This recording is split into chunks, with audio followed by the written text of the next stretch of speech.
الحمد لله نحمده ونستعينه ونستغفره ونؤمن به ونتوكل عليه ونعوذ بالله من شرور أنفسنا ومن سيئات أعمالنا من يهده الله فلا مضل له ومن يضلله فلا هادي له وأشهد أن لا إله إلا الله وحده لا شريك له وأشهد أن محمدا عبده ورسوله فقد قال الله تبارك وتعالى في القرآن المجيد والفرقان الحميد أعوذ بالله السميع العليم من الشيطان الرجيم بسم الله الرحمن الرحيم أمن خلق السماوات والأرض وأنزل لكم من السماء ماء فأنبتنا به حدائق ذات بهجة ما كان لكم أن تنبتوا شجرها أإله مع الله بل هم قوم يعدلون.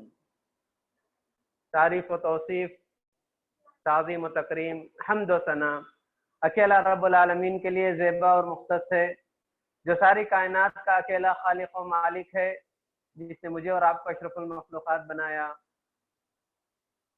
اللہ رب العالمین کی ذات ہر قسم کے عیب سے، ہر قسم کے نقص سے پاک ہے، اور اللہ کی ذات ہمیشہ سے ہے، ہمیشہ رہے گی، جس کی ذات کو نہ زوال ہے، نہ فنا ہے، نہ ختم ہے۔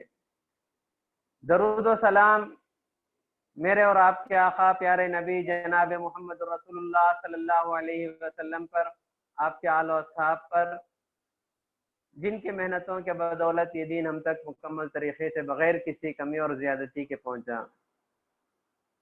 حاضرین، 20ویں پارے کے آغاز کی ابتدائی آیتیں میں نے آپ کے سامنے تلاوت کی۔ امن خلق السماوات والارض، یعنی جسے ہم 20واں پارہ کہتے ہیں، امن خلق بھی کہتے ہیں۔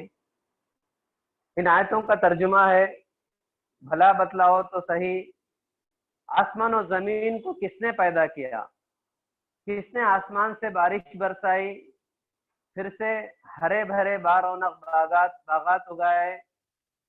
ان درختوں کو تم ہرگز نہ اگا سکتے کہ اللہ تعالیٰ کے ساتھ اور کوئی معبود ہے، بلکہ یہ لوگ سیدھے راہ سے ہٹ جاتے ہیں۔ یہ سورہ نمل کی بقیہ حصہ تھا 20ویں پارے کے آغاز میں۔ اللہ تبارک و تعالیٰ نے اپنی قدرتوں کا نمونہ پیش کیا کہ اللہ تعالیٰ کی قدرت اس کائنات میں کیسی ہے۔ اللہ تبارک و تعالیٰ کی اتنی ساری قدرتیں، کائنات کو چلانا، سارے یونیورس کو چلانا، کہ اللہ تعالیٰ کی قدرت کا ایک نمونہ ہے، قدرت کا ایک کرشمہ ہے۔ اللہ تعالیٰ تمام قدرتوں کا اظہار کرتے ہوئے کہ وہ کیسے قدرت والا ہے، جیسے مثال کے طور پر اللہ نے کہا یہ 7 آسمان ہے، اللہ تبارک و تعالیٰ نے اس آسمان کو خوبصورت بھی بنایا، با رونق بھی بنایا، بغیر ستون کے بھی بنایا، اور آسمان میں ایک مخلوق بھی رہتی ہے۔ پھر اسی طرح زمین ہے، زمین کو گہوارہ بنایا، زمین حرکت نہ کرے اس لیے اللہ تعالیٰ نے پہاڑوں کو اس میں گاڑ دیا، میخوں کے طور پر مضبوط ان پہاڑوں کو اللہ تعالیٰ نے بنایا۔ پھر اللہ تعالیٰ نے کہا کہ اس زمین کو، جو مردہ زمین ہوتی ہے، آسمان سے پانی بارش برسا کے اناج اگاتا ہے، مردہ زمین کو زندہ کرتا ہے، لہلہا اٹھتی ہے۔ پھر اللہ تبارک و تعالیٰ نے پرندوں کو بنایا، حیوانات کو بنایا، چرندوں کو بنایا۔ تو اللہ تعالیٰ نے، آپ پڑھ سکتے ہیں، امن خلقا سے ان تمام اپنے مخلوقات کا تذکرہ کیا، اپنی تمام قدرتوں کا تذکرہ کرتے ہوئے کہا اِلٰہٌ مع اللہ، بار بار آپ پڑھیں گے اِلٰہٌ مع اللہ۔ اللہ تعالیٰ ہر قدرتوں کو بتانے کے بعد، ہر قدرتوں کا تذکرہ کرنے کے بعد بار بار کہتا ہے اِلٰہٌ مع اللہ۔ اے لوگوں، غور کر کے دیکھو، یہ جب ساری قدرتوں کا چلانے والا اللہ تبارک و تعالیٰ ہے تو اللہ تعالیٰ کے ساتھ کوئی شریک ہو سکتا ہے؟ اللہ کے علاوہ کوئی عبادت کے لائق ہو سکتا ہے؟ اللہ کے علاوہ لوگ دوسروں کے آگے سر جھکا سکتے ہیں؟ اِلٰہٌ مع اللہ، اِلٰہٌ مع اللہ۔ اللہ تعالیٰ بار بار پوچھتا ہے کہ اللہ تعالیٰ کے ساتھ کوئی شریک نہیں ہے، اللہ تعالیٰ کا کوئی برابر نہیں ہے، اللہ تعالیٰ کا کوئی ہمسر نہیں ہے۔ لم یلد ولم یولد ولم یکن لہ کفوا احد۔ نہ اللہ کا کوئی خاندان ہے، نہ اللہ کی کوئی نسل ہے، نہ اللہ کی کوئی بیوی ہے، نہ اللہ کا کوئی برابر ہے، نہ اللہ سے کوئی پاورفل ہے۔ اللہ تبارک و تعالیٰ کہتا ہے کہ اللہ اکیلا ہے جو ساری طاقتوں کا حقدار ہے، ساری عبادتوں کا حقدار ہے، اللہ ہی کی طرف سب کو لوٹ کر جانا ہے، تو اللہ تبارک و تعالیٰ نے بڑی وضاحت کے ساتھ 20ویں پارے کی پہلی رکوع میں بڑی تفصیل کے ساتھ اپنی قدرتوں کا اظہار کیا، قدرتوں کا اظہار کر کے کہا کہ اللہ کے علاوہ کوئی معبود نہیں، یہ ساری قدرتوں والا اللہ تبارک و تعالیٰ ہے۔ اس کے بعد اللہ تبارک و تعالیٰ نے قیامت کی ایک علامت بتائی، یعنی قیامت کے اللہ کے نبی نے بہت ساری نشانیاں بتائے کہ قیامت ایسے نہیں آ جائے گی، اس کے پہلے بہت سارے نشانی جیسا بتایا گیا، دجال کا آنا، یاجوج ماجوج کا آنا، زمین کا سکڑ جانا، وقت کا سکڑ جانا، اسی طرح بچوں کا ماں باپ کے ساتھ نافرمانی کرنا، یہ سب قیامت کی نشانیوں میں سے ہے۔ اللہ کے نبی اللہ تعالیٰ قرآن میں ایک نشانی یہ بھی بتایا کہ قیامت کے قریب کیا ہوگا، زمین سے ایک جانور نکلے گا، جانور نکلے گا اور نکل کر لوگوں سے بات کرے گا، ان الناس کانوا بآیاتنا لا یؤمنون، کہ قیامت کے قریب ایک جانور زمین سے نکلے گا، لوگوں سے بات کرے گا اور کہے گا کہ اللہ تعالیٰ کی نشانیوں کی تم جھٹلا رہے ہو۔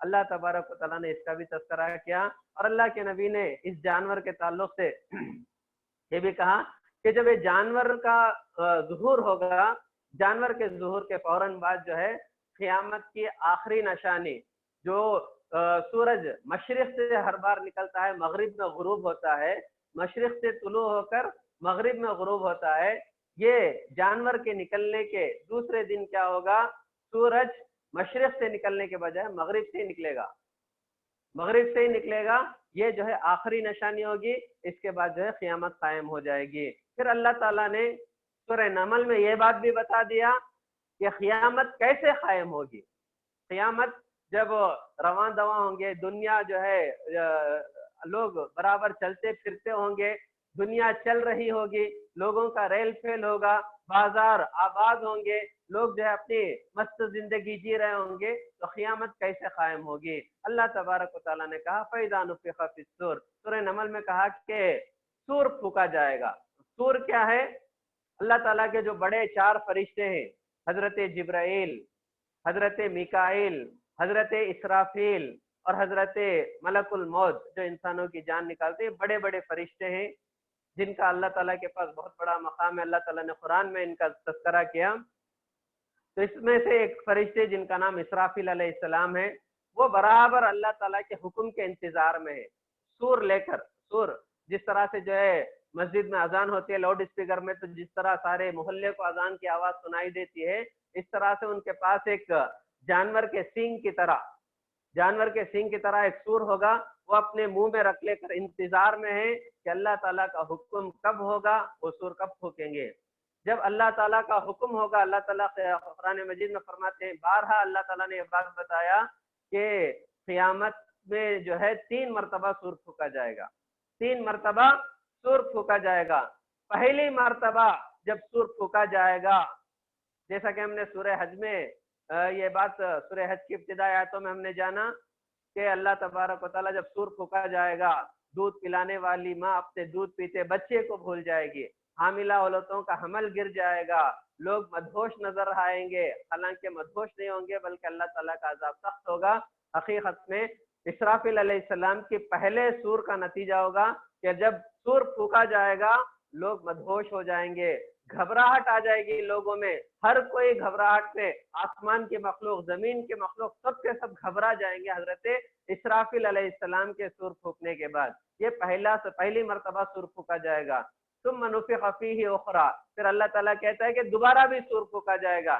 جب دوبارہ سور پھونکا جائے گا تو ساری کی ساری مخلوق فنا ہو جائے گی، ساری کی ساری مخلوق ختم ہو جائے گی، ساری مخلوق کو موت آ جائے گی، سب کے سب مر جائیں گے، ختم ہو جائیں گے، دنیا فنا ہو جائے گی۔ پھر اللہ تعالیٰ کہتا ہے تیسری مرتبہ سور پھونکا جائے گا۔